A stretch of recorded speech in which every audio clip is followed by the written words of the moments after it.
It's Friday, November 11th, Veterans Day 2022, and welcome to episode 28 of the Alameda Postcast, an audio service of the Alameda Post. I'm your host, Scott Peeler. In this edition of the Postcast, election results thus far, celebrating Veterans Day, Dignity Village and this year's Jammy Drive are two projects that look to aid Alameda's homeless population, layoffs coming to a noted Alameda employer, Alameda High School Drama presents a compelling piece of American herstory, and some new sections of the Post to tell you about.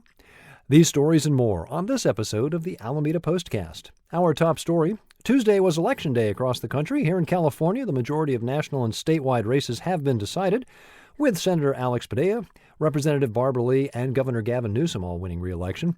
Californians said no to sports gambling, with Propositions 26 and 27 being overwhelmingly rejected. Voters also said no to flavored tobacco as Proposition 31 passed. R.J. Reynolds and other tobacco companies have sued to keep Prop 31 from becoming law. Locally, votes are still being counted, with Alameda County having thus far counted less than half of the 374,252 ballots received. The Veterans Day holiday is prompting a delay as the Alameda Registrar of Voters office is closed Friday. The latest numbers were released Thursday evening, with another round scheduled for Monday evening. With 12,468 votes counted in our city election, incumbent Mayor Marilyn Ezzy Ashcraft is leading former Mayor Trish Herrera Spencer 6,804 to 4,855 votes, or roughly 55% to 39%. Newcomer Barack D. Obama Shaw trails with 809 total votes, or just about 6.5%. There are two city council seats on the line. A third could go to the third-place finisher were Trish Herrera Spencer to be elected mayor. Incumbent Tony Desog currently has the most votes with 30.38%, while Alameda Hospital board member Tracy Jensen is next with 21.38%. The other three candidates are grouped closely together. First-time candidate Paul Busterian currently holds third place with 15.02%, trailed closely by fellow newcomer Hannah Gross at 14.79%, and former council member Jim Odie with 14.68%. Despite having suspended his campaign on September 1st, Bill Pye received 3.75% of the ballots that have been counted so far.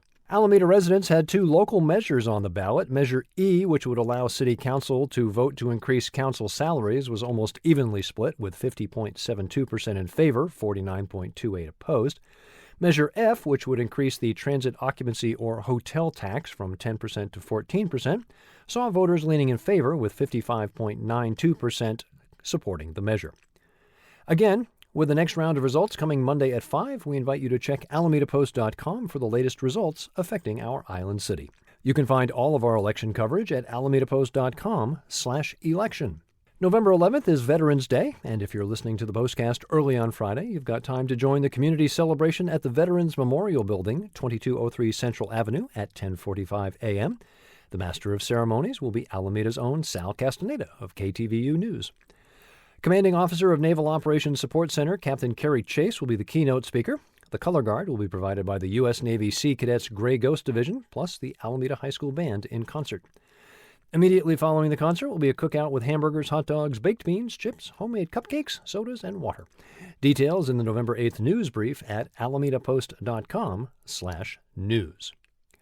Back in April, the City Council authorized the Dignity Village project. Late last month, the groundbreaking ceremony was held at the site at 2350 5th Street, the area known as the Bottle Parcel. With funding coming from both state and city sources, Dignity Village will house up to 61 individuals and couples in 47 units. Dignity Village will serve the homeless, chronically homeless, and homeless youth. Dignity Village will be administered by two organizations: Dignity Moves, serving as the project development manager. Five Keys Schools and Programs will serve as the on-site social service provider and property manager. The complex consists of a 2-story shelter, a 3-story shelter, administration building, community gardens, a pet area, and 27 parking spaces. For more details, see alamedapost.com/news. Help for the homeless is also coming from the grassroots level. The 10th annual Jammy Drive is upon us. 10 years ago, Alameda resident Meredith Melberg created a holiday family tradition of making someone else's life a little better. In 2013, the first Alameda Jammy Drive launched with Meredith collecting gifts of jammies and slippers from friends and family for the women and children at Alameda's Midway Shelter. Now, in 2022, the need is even greater, and homelessness can be hidden. The Alameda Unified School District reports that 69 of their students are currently homeless. You can sign up to adopt a family, donate warm pajamas and slippers in the needed sizes and quantities. You can also make a cash donation. To get involved in this year's Jammy Drive, see Sarah Henry's article in our Opinions and Editorials section at alamedapost.com/op-ed. The massive layoffs affecting the tech sector here in the Bay Area have reached Alameda. Rocket manufacturer Astra, based on Alameda Point, released their financial results on Tuesday. As part of that announcement, Astra revealed they would be cutting their workforce by 16%. With Astra's current headcount of around 400, that translates to roughly 60 layoffs. Chris Kemp, Astra co-founder, chairman, and CEO, said in a statement, quote, "Given the challenging macroeconomic environment, we made the difficult but prudent decision to reduce our operating expenses to support our primary near-term objectives," end quote. Since opening the year at $6.13, shares of Astra have fallen dramatically, with the stock currently trading in the mid-50-cent range. Still, Astra has orders on the books and remains optimistic as they focus on new, larger payload delivery systems in reaction to market demand. For full details, see alamedapost.com/external. Postcast listeners and Post readers may be aware that yours truly has something of a theatrical background. I spent 3 years as a high school drama director, so I was very excited to see Alameda High School's drama department presenting one of the more thought-provoking shows out there, D.W. Gregory's Radium Girls. Inspired by a true story, Radium Girls traces the efforts of Grace Fryer, a woman who was employed as a watch painter using radium to make luminous dials in the early 20th century. The play tells part of the American story that is often glossed over, deals with timeless themes that still affect us today, like worker safety and employee rights. No show on Veterans Day, but you can catch Radium Girls at Alameda High School through Saturday, November 19th. The shows are Thursday through Saturday at 7 p.m., except for Sunday the 13th, which is a 2 p.m. matinee.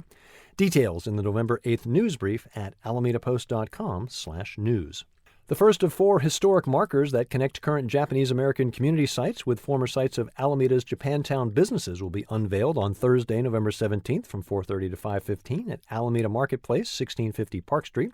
Details in the November 11th news brief at alamedapost.com/news. The Alameda Post continues to grow thanks to your support. I wanted to take a moment to draw your attention to 2 new sections. We're pleased to welcome John Berg as our automotive editor. He'll be covering new models, classic cars, electric vehicles, and other aspects of car culture here in Alameda and outside our borders. Check out alamedapost.com/automotive. Licensed marriage and family therapist Alina Bao joins us with her Ask Alina column. Alina specializes in working with adult individuals and couples around topics of relationships, co-parenting, infertility, and addiction. In her first column for The Post, she offers advice to a stay-at-home mom navigating difficulties after the recent arrival of baby number 2.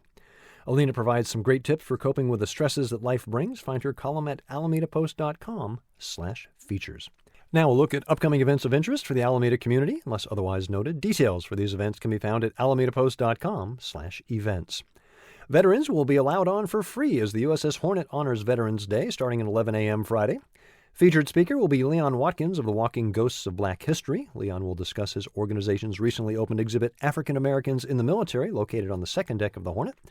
The ceremony will culminate with a wreath toss off the fantail to honor our veterans. Many more events throughout the day, culminating with the official Memorial Squadron of the USS Hornet making 2 aerial passes above the ship. Altarena Playhouse continues its run of A Nice Family Gathering. You might think your Thanksgiving gatherings are stressful, but what about when one of your guests is a ghost? That's the setup for Phil Olson's quirky comedy. The show runs Friday and Saturday at 8 with a 2 p.m. Sunday matinee, now through November 20th, with an added presentation Thursday, November 17th. It's the second Friday of the month. That means the West Alameda Business Association's Webster Street Second Friday Arts Stroll. You're invited to an evening under the stars in the Alfresco Dining Park filled with local artisans and vendors, food trucks, lawn games, spoken word poetry, acoustic music, community theater, paint and sips, and more. Bring your pets to the fun and festive Santa Paws holiday photo shoot with professional photographer Tanya Perme this weekend. The event will take place at a special pop-up studio near the Friends of the Alameda Animal Shelter Annex at 2229 South Shore Center. Signs will direct you to the exact location. The backdrop theme for this year's FAAS benefit is Cozy by the Fire. The $45 donation fee includes a 10-minute sitting and an instant print and benefits the shelter. Again, details at alamedapost.com/events. That's it for this episode of the Alameda Postcast. Visit our website, alamedapost.com/newsletter, to sign up for our weekly newsletter. It's free and will never give or sell your personal information to anyone. Don't forget you can support the Post by becoming a member, and now through the end of the year, your donation can be doubled. Details at alamedapost.com/memberships. You can also find us on Facebook, Instagram, and YouTube. Find the Postcast wherever you get your podcasts, or simply tell your smart device to play the Alameda Postcast podcast. I'm Scott Peeler. I'll be back next Friday with episode 29 of the Alameda Postcast.